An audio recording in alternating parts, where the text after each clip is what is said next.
단지파 600명의 군인들과 레위인 제사장들은 미가의 에봇과 드라빔과 새긴 우상을 강탈합니다. 레위인 제사장은 미가의 집을 배신하고 단지파 백성 안으로 들어갑니다. 21절부터 26절 말씀입니다. 그들이 돌이켜서 어린아이들과 가축과 값진 물건들을 앞세우고 길을 떠나더니 그들이 미가의 집을 멀리 떠난 때에 미가의 이웃집 사람들이 모여서 단자손을 따라붙어서 단자손을 부르는지라. 그들이 얼굴을 돌려 미가에게 이르되 내가 무슨 일로 이같이 모아가지고 왔느냐 하니 미가가 이르되 내가 만든 신들과 제사장을 빼앗아 갔으니 이제 내게 오히려 남은 것이 무엇이냐. 너희가 어찌하여 나더러 무슨 일이냐고 하느냐 하는지라. 단자손이 그에게 이르되 내 목소리를 우리에게 들리게 하지 말라. 노한 자들이 너희를 쳐서 내 생명과 내 가족의 생명을 잃게 할까 하노라 하고 단자손이 자기 길을 간지라. 미가가 단자손이 자기보다 강한 것을 보고 돌이켜 집으로 돌아갔더라. 아멘. 미가의 신상을 탈취한 단 사람들은 어린아이들과 가축과 값진 물건들을 앞세우고 길을 떠납니다. 미가의 추격을 예상하고 대비한 것입니다. 아니나 다를까 미가가 이웃집 사람들과 함께 단자손을 쫓아옵니다. 그런데 단 사람들은 뻔뻔스럽게도 무슨 일로 쫓아왔느냐고 질문합니다. 이에 미가는 처음에는 당차게 따져 묻습니다. 내가 만든 신상과 제사장을 빼앗아가면서 무슨 일이 있느냐고 묻는 게 말이 되느냐고 화를 냅니다. 24절에서 미가는 내가 만든 나의 신이라고 표현합니다.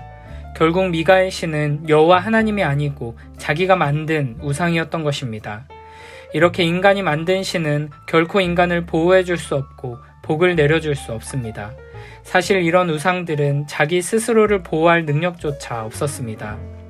미가가 섬기던 신이 미가를 보호해주며 축복해주는 것이 아니라 오히려 미가가 자신의 신을 구하기 위해 나서고 있는 아이러니한 모습입니다. 25절에서 잔뜩 화가 나 소리치는 미가에게 단 사람들은 단호하고 무섭게 말합니다. 계속 그렇게 시끄럽게 떠들면 미가와 미가의 가족의 생명이 위태롭게 될 것이라고 협박합니다. 이에 미가는 바로 꼬리를 내리고 자기 집으로 돌아갑니다. 단지파가 자기보다 강한 것을 보았기 때문입니다. 옳은 사람이 이기는 것이 아니라 힘센 사람이 이기는 상황입니다. 이렇게 미가의 집에서 신상들을 약탈한 단자손들은 라이스를 부당하게 침략합니다. 27절부터 31절 말씀입니다. 단자손이 미가가 만든 것과 그 제사장을 취하여 라이스에 이르러 한가하고 걱정 없이 사는 백성을 만나 칼날로 그들을 치며 그 성읍을 불사르되 그들은 구원할 자가 없었으니 그 성읍이 베드르흡 가까운 골짜기에 있어서 시돈과 거리가 멀고 상종하는 사람도 없음이었더라. 단자손이 성읍을 세우고 거기 거주하면서 이스라엘에게서 태어난 그들의 조상 단의 이름을 따라 그 성읍을 단이라 하니라. 그 성읍의 본 이름은 라이스였더라. 단자손이 자기들을 위하여 그 새긴 신상을 세웠고 모세의 손자요 게르솜의 아들인 요나단과 그의 자손은 단지파의 제사장이 되어 그 땅 백성이 사로잡히는 날까지 이르렀더라. 하나님의 집이 실로에 있을 동안에 미가가 만든 바 새긴 신상이 단자손에게 있었더라. 아멘.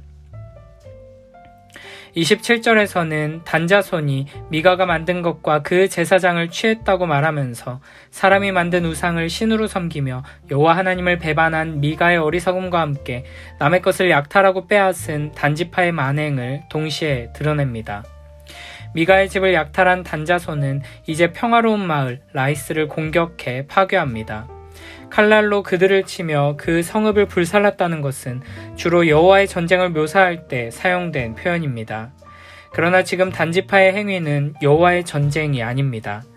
단지파는 약속의 땅을 정복하며 그곳에 살고 있는 완악한 가나안 족속을 여호와 하나님의 이름으로 심판했어야 하는데 지금 단지파는 그저 만만한 라이스를 잡고 있을 뿐입니다.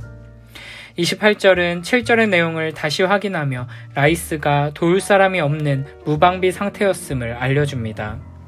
그들은 라이스를 점령하고 그곳의 이름을 단으로 바꿉니다.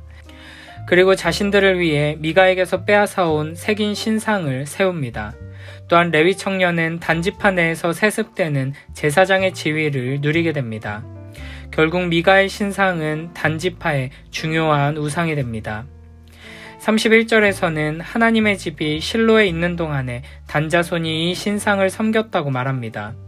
여기서 실로가 언급되는 것이 의미심장합니다.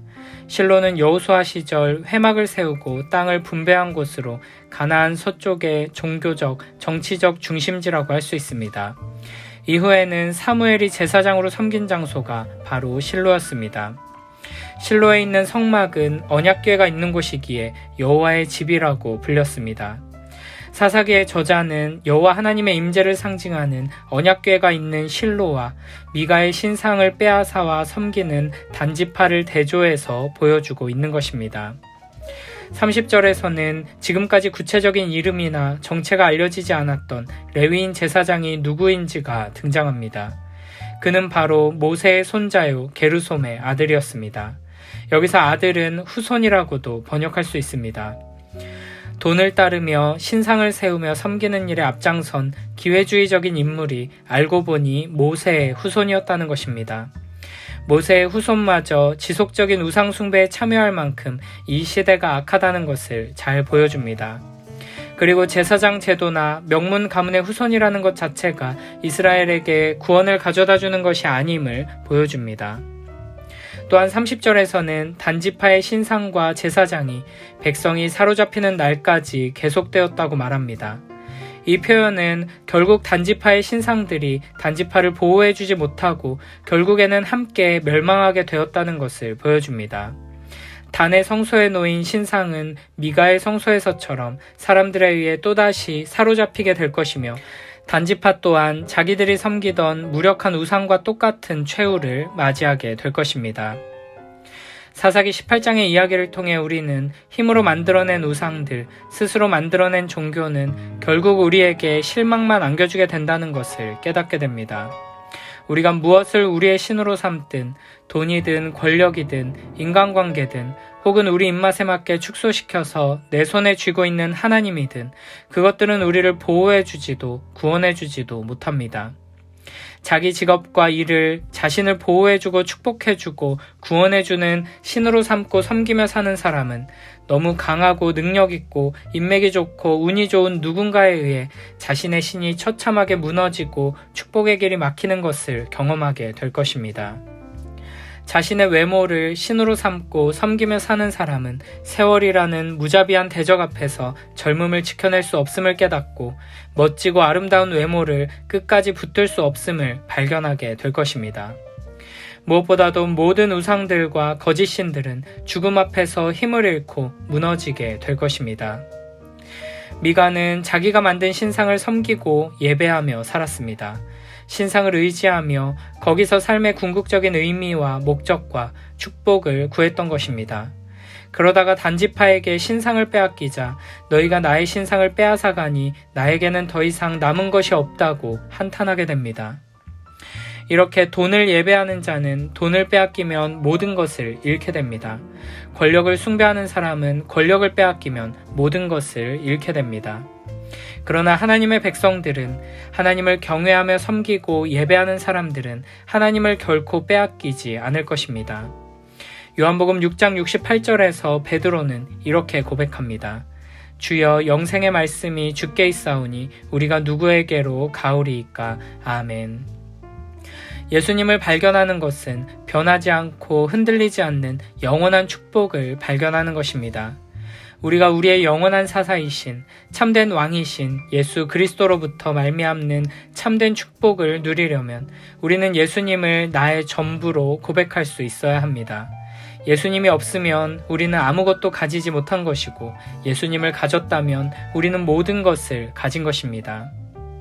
하나님의 말씀 안에서 참된 믿음으로 자라가며 오직 예수 그리스도만이 우리가 가진 전부임을 알고 오직 예수 그리스도만이 영원히 우리에게 필요한 전부임을 고백하며 나아가는 복된 우리 모두가 되길 축복합니다. 우리 삶에 다른 갈 곳이 없고 다른 곳에 갈 필요도 없다는 것을 깨닫고 오직 예수 그리스도와 함께 하나님의 말씀을 따라 한 걸음 한 걸음 나아가는 복된 우리 모두가 되길 축복합니다.